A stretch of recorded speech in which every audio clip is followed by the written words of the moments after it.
안녕하십니까. 중소기업경영지원단 홍대수 본부장이라고 합니다.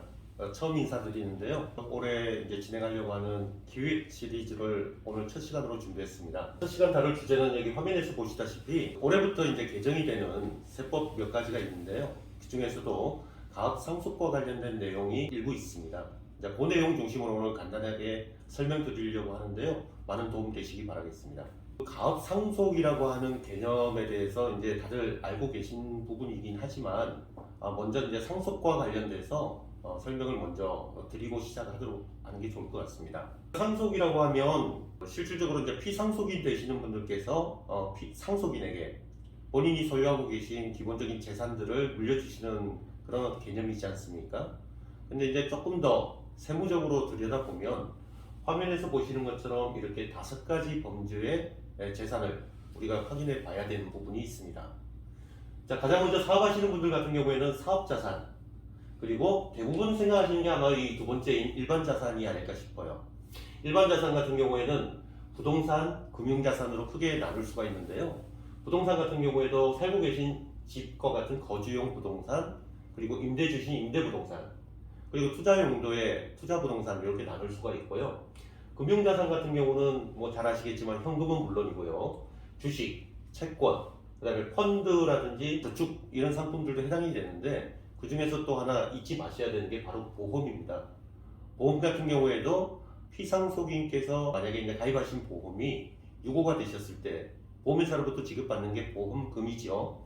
그 보험금 같은 경우에도 계약자가 누구였느냐, 또 계약자가 실질적으로 그 보험료를 납부하신 분인지 아닌지에 따라서 이 상속재산에 포함이 될 수도 있고요. 또 그렇지 않을 수도 있습니다. 자, 다음으로는 이제 또 간주자산이라는 게 있어요. 그리고 추정자산, 이 두 가지가 상당히 좀 혼란스러운 부분이실 텐데요. 간주자산의 경우에 대표적인 게 퇴직금입니다. 그리고 이제 신탁재산, 보험금이 있는데요. 먼저 설명드렸던 보험금 같은 경우에 간주재산으로 포함되는 보험금은 계약자와 피보험자가 동일하신 분일 때 이 보험금이 간주상속재산으로 포함돼서 상속세가 과세가 됩니다.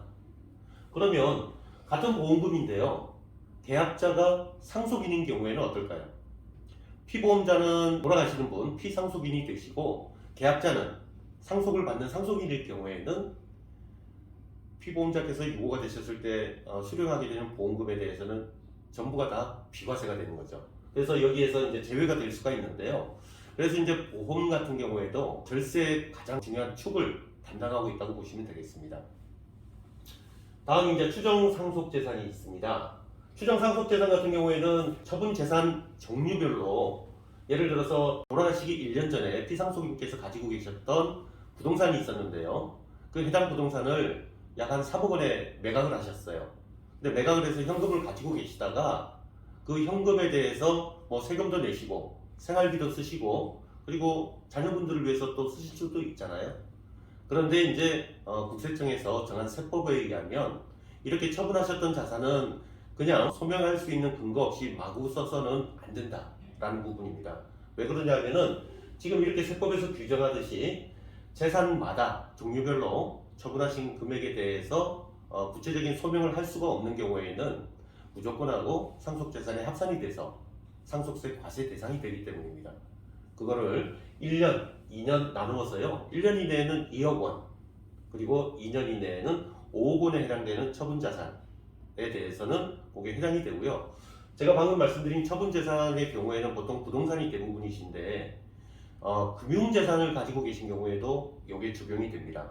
그래서 금융재산 중에 대표적인 게 이제 예금 또는 적금이신데요. 거기에서도 1년 내 2억, 2년 이내 5억을 인출해서 어디에 사용하셨는지 근거가 없을 적에는 이게 이제 똑같이 인출한 흔적만 있고 사용한 곳이 어딘지 소명이 안 되더라도 상속인들께서 세금을 납부하셔야 되는 그런 어떤 상황이 될 수가 있습니다. 그래서 이제 간주상속재산과 추정상속재산 이 두 가지에 대한 개념을 조금 잘 알고 계셔야지, 그렇지 않으시면 의외의 상속세를 더 부담하시게 되는 그런 어떤 곤란한 상황이 올 수도 있습니다. 다음으로는 뭐 잘 아시는 사전증여재산인데요. 피상속인께서 돌아가시기 10년 이전에 자녀에게 또는 자녀가 아닌 손자녀에게 또는 아들, 딸이 아닌 사위나 또는 며느리에게 증여하실 수도 있죠. 자, 그래서 사전 증여한 재산 같은 경우에는 그 증여를 받은 사람이 상속인인지 아니면 상속인이 아닌지에 따라 갖고 소급을 해서 과세 적용을 하고 있습니다. 상속인 같은 경우에는 보통 보면 직계 비속에 해당이 되시겠죠. 그리고 배우자 포함해서 상속인 같은 경우에는 피상속인께서 돌아가신 날 기준으로 직전 10년 이내에 증여하신 재산은 다 합산과세가 됩니다. 쉽게 말해서 5년 전에 아드님에게 3억 상당의 아파트를 증여하시고 증여 신고를 하셨어요.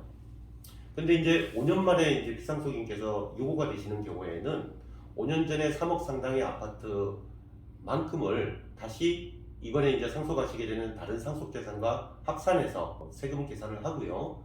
그리고 또 그 계산한 금액에서 3억 증여하실 때 납부했던 증여세만큼을 세액공제를 해드립니다. 이제 여기서 하나 이제 좀 알아두실 부분은 5년 전에 증여하실 때는 3억 상당의 아파트였는데 지금 최근에 부동산 가격 많이 올랐지 않습니까? 그 오른 가격이 만약에 한 6억 원이 됐다고 가정을 하면 증여해 주실 적에는 3억이었는데 지금 상속 시점은 6억이지 않습니까? 근데 혹시나 또 많은 분들이 이렇게 부르실 거예요. 물려줄 때는 3억이었지만 지금 상속 시점에 계산할 적에는 6억으로 다시 계산하는 거 아니냐 라고 생각들 하실 수 있는데요. 증여하신 부분은 미리 나중에 상속재산에 합산되는 어떤 재산의 규모를 미리 이제 오를 걸 예상을 하고 증여를 하시는 게 이제 절세의 목적이시기 때문에 지금 현재 상속 시점의 금액으로 합산하지는 않습니다. 그래서 다만 토탈 금액에 합산을 해서 다시 먼저 냈던 세금을 공제 드리는 것은 적용이 가능하지만 오른 가격을 반영해서 상속세를 계산하지는 않는다라고 보시면 되겠습니다. 그리고 비상속인 같은 경우에 대표적인 게 세대 생략 증여를 많이 하시죠. 그래서 이제 아드님 따님이 있음에도 불구하고 손자 또는 손녀에게 미리 증여하시는 할아버지 할머니께서 계신데요.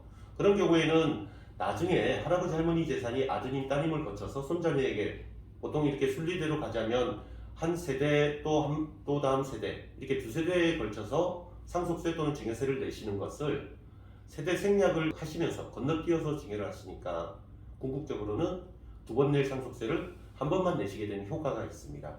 그래서 이제 비상속인에게 증여를 하실 때는 5년의 유예기간이 주어져서요. 5년이 경과하면 다시 한번 또 증여를 할 수 있는 기회를 제공하고 있죠. 자, 오늘은 이것으로 인사드리도록 하겠습니다. 감사합니다.